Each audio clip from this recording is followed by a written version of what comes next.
Bonsoir tout le monde.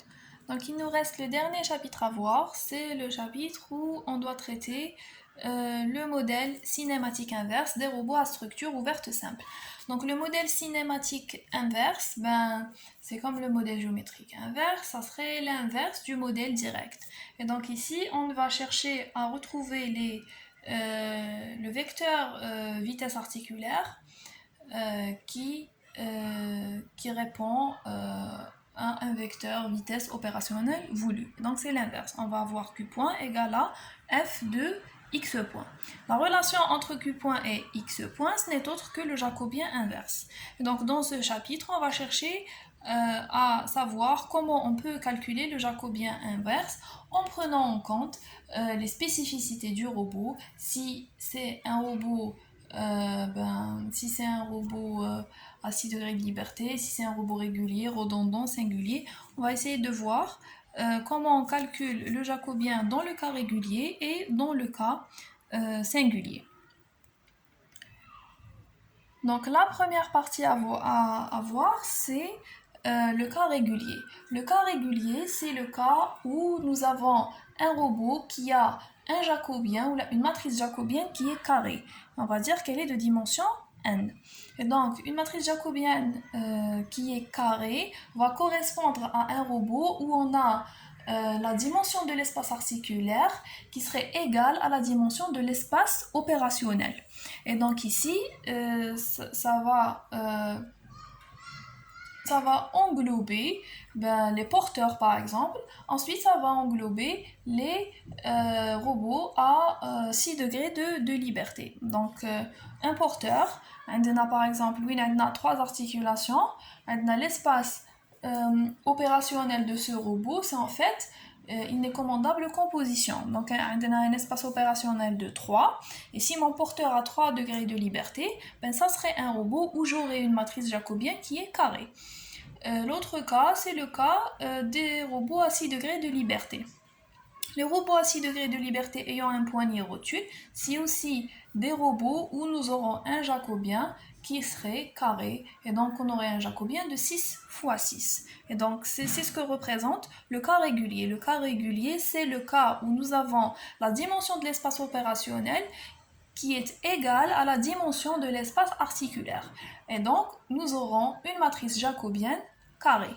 Dans ce cas, on peut, avant de calculer directement l'inverse du jacobien, puisque c'est une matrice carrée, donc la matrice, elle serait inversible, en dehors des singularités, ça veut dire en dehors des points où le déterminant du jacobien est égal à 0. Donc avant de calculer l'inverse du jacobien, je pourrais essayer de retrouver la forme du jacobien dans un repère, la forme du jacobien la plus simple selon le repère.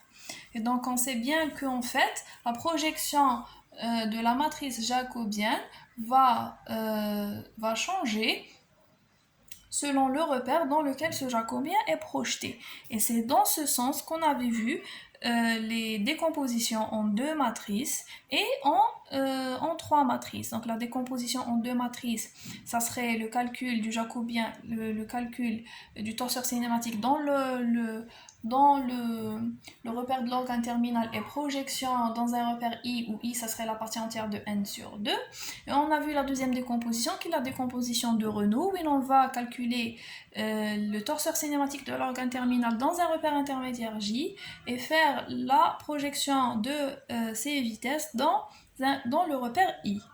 Et donc c'est ce qu'on utilise ici. On va dire que le x point c'est égal ici on utilise le jacobien pratique. Le jacobien pratique, c'est le jacobien après décomposition de Renault fois la paramétrisation pour la matrice de rotation selon les paramètres de rotation qu'on va choisir. Et donc au lieu de faire l'inverse de tout ça, on va faire juste l'inverse de ce jacobien qui est le jacobien retrouvé après décomposition de Renault. Donc on va appliquer notre calcul de l'inverse sur ce jacobien. Je redis que si jamais on est dans le cas d'un porteur, je peux ne pas faire la décomposition de Renault. Pourquoi? Parce qu'une matrice 3x3, elle est simple. Mais quand je travaille avec un robot à 4, 5, 6 degrés, 7 degrés de liberté, ça serait intéressant de passer par la décomposition de Renault et qu'ensuite, on va faire l'inverse pour avoir le modèle cinématique inverse. Et donc, on va noter la matrice jacobienne de Renault JI, JN par J directement.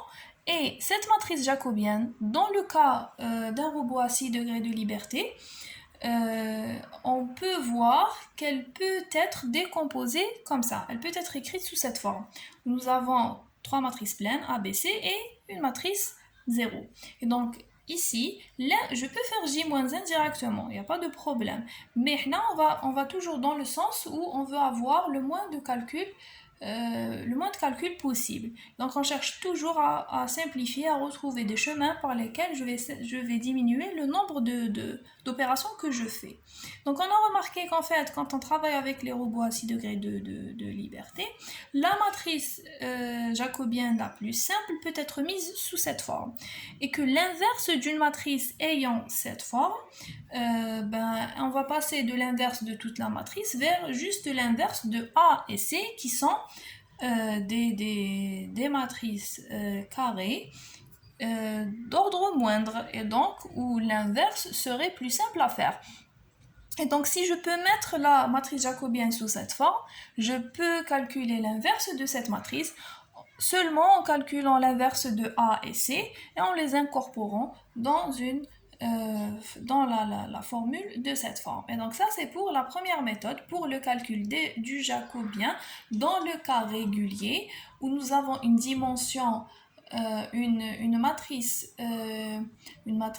carrée de dimension n, et où le déterminant de cette matrice est différent de 0. Ça veut dire que nous sommes en dehors des singularités.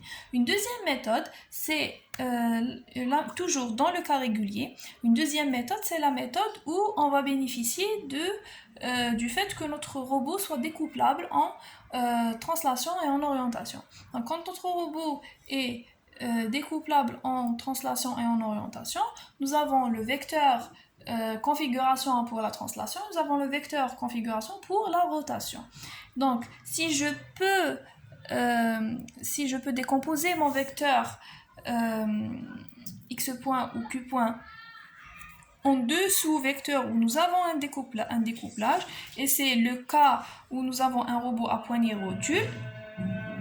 Donc dans ce cas, qu'est-ce qu'on va faire? On va toujours utiliser A-1 et C-1 pour calculer le sous-vecteur QA qui va représenter les articulations de translation et le QB qui va représenter les articulations de rotation. Et donc ici, c'est pas x.A, c'est x.B. C'est une erreur. Donc solution qui a priori est beaucoup plus simple que celle obtenue avec la première méthode. Donc on continue.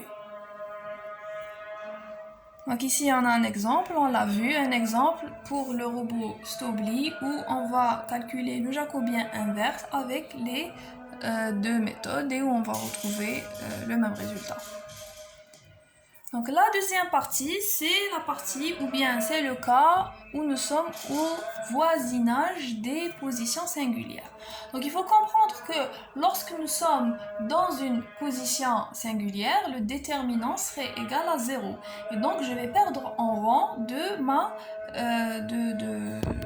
je vais perdre en rang pour ma matrice jacobienne. Si le rang de la matrice jacobienne est 6, par exemple, pour le robot Stobli, la dimension, le rang de la matrice jacobienne est égal à 6. Quand on est dans une singularité du coude, par exemple, on va perdre une ligne ou une colonne, et donc on va se retrouver avec un rang égal à 5. Et donc dans ce cas, on va plus pouvoir calculer l'inverse d'une manière directe, on va utiliser plutôt ici la pseudo-inverse. C'est ce qu'on va voir. Donc on va utiliser ici la pseudo-inverse pour pouvoir calculer l'inverse de la jacobienne, mais on va parler un peu de ça. Donc étant dans une position singulière, avec la position singulière, ça serait une position où les vitesses opérationnelles seraient prises à partir de cet espace. l'espace qui n'est pas assuré. Donc l'espace qui n'est pas assuré, si on voit bien, c'est un espace qui n'a pas d'antécédent dans l'espace des articulations. Et donc quand on prend un vecteur de cet espace, on voit bien qu'il n'a pas d'antécédent. Et donc c'est l'espace des vitesses opérationnelles qui ne peuvent pas être engendrées par le robot. Elles ne peuvent pas être engendrées par le robot dans un sens où cette vitesse va dépasser la vitesse que peut fournir les actionneurs sur cet axe. Et donc, si je choisis une vitesse dans cet espace qui ne peut pas être fournie par le robot, donc j'aurai mon robot qui va dégénérer, qui va augmenter excessivement en vitesse pour vouloir atteindre cette vitesse opérationnelle voulue. Et donc ici, je vais avoir une vitesse très grande qui va en fait anéantir notre robot. Donc il faut bien comprendre que les singularités qui existent dans cet espace, c'est des singularités qui sont dans l'espace de travail du robot, mais qui n'ont pas de vecteurs articulaires qui peuvent les engendrer. Et donc ça va constituer l'espace image transpose. Donc l'espace image, c'est l'espace des vitesses qui ont un antécédent par l'application linéaire J, qui est le jacobien, et en fait, l'ensemble des configurations qui engendrent un mouvement par l'application J représente l'image de l'application J. Et donc, le transpose de cet espace va constituer l'espace des vitesses opérationnelles qui n'ont pas d'antécédent, et entre autres, c'est les singularités. Et donc, ici, on va chercher à approcher cette vitesse opérationnelle sans jamais l'atteindre. Et donc, on peut calculer la pseudo-inverse par les méthodes classiques. C'est une méthode qui est représentée dans l'annexe 4 et que je vais photographier pour vous l'envoyer. Sinon, la recherche montre qu'en fait, les résultats que donne la pseudo-inverse, c'est les mêmes résultats que donne l'optimisation, dont le critère serait composé par la norme euclidienne de l'erreur et par la norme de l'erreur et la norme euclidienne des vitesses. Et donc on va mettre cette norme plus cette norme qui serait inférieure à un certain critère, et on va essayer de minimiser ça. Et donc ce critère, qu'est-ce qu'il va représenter? On va dire qu'en fait on veut approcher, à partir d'ici on a l'erreur, ça veut dire qu'on veut approcher cette vitesse opérationnelle qui est en fait une vitesse singulière, mais tout en essayant de l'approcher avec le minimum de vitesse de vitesse articulaire possible. Pourquoi? Parce que je viens de dire que autour ou là dans cette vitesse singulière, le robot va passer à une vitesse très supérieure par rapport aux articulations. Et donc, on va vouloir le ralentir en essayant de mettre cette partie qui va être la plus minimale possible pour ne pas dégénérer notre robot. Et donc, ça, en première partie, c'est ça. Puisque je suis dans des positions où ma matrice jacobienne perd en rang, ça veut dire que le déterminant est égal à 0, on va ce qu'on peut calculer, c'est la pseudo-inverse. Mais on ne va pas calculer la pseudo-inverse. La recherche montre qu'en fait, au lieu de calculer la pseudo-inverse, on va minimiser un critère. Le critère, c'est quoi? C'est le fait d'approcher avec la vitesse opérationnelle tout en ménageant le robot, ça veut dire tout en imposant une vitesse articulaire qui est la plus minimale possible. Et donc ici, en fait, ce critère, il est naqas, parce que il nous reste la contrainte du temps. Je peux avoir une contrainte où le robot qui doit fonctionner à une certaine vitesse, où il doit répondre dans un temps précis. Et donc, si on veut avoir un critère complet, on doit rajouter la contrainte du temps. Parce que ce critère ne prend pas en considération la contrainte du temps, il prend en considération que le critère mécanique, le fait de ménager le robot pour pas qu'il dégénère aux alentours des vitesses singulières. Et donc, on a l'optimisation de ce critère à première vue, mais en réalité, ce qu'on fait, c'est on va utiliser ce qu'on appelle, on va remplacer la pseudo-inverse par la méthode des moindres carrés amortis. Donc c'est le même critère que tout à l'heure, sauf qu'on a le paramètre d'amortissement ici. C'est pourquoi on l'appelle le critère des moindres carrés amortis. Et donc on va rajouter une assurance en plus pour ne pas avoir les vitesses articulaires qui montent très haut. Et donc, c'est les critères qu'on va vouloir optimiser dans le cas où nous voulons calculer le modèle cinématique inverse du robot au voisinage des positions singulières. Et donc, هذا c'est le critère à optimiser. On peut le mettre inférieur à un certain epsilon. Sinon, on peut le mettre égal à 0 et on va retrouver ce calcul matriciel à faire où nous avons les paramètres articulaires amortis calculés à partir de cette formule. Et donc ici, on va avoir une erreur entre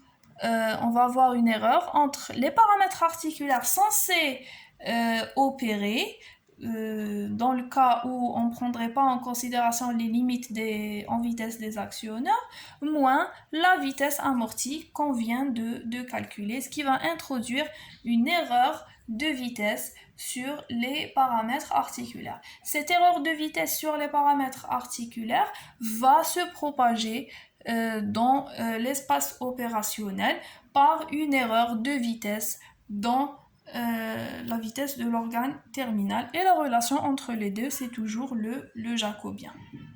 Et donc c'est ça, dans le cas singulier, on va utiliser la méthode des moindres carrés amortis, où on va vouloir approcher la vitesse singulière sans jamais l'atteindre, tout en ménageant les vitesses imposées pour la partie ou bien pour l'espace articulaire, pour pas que mon robot aille à une vitesse très grande, et on va à longueur, à force de ne pas le ménager, on passe à l'usure.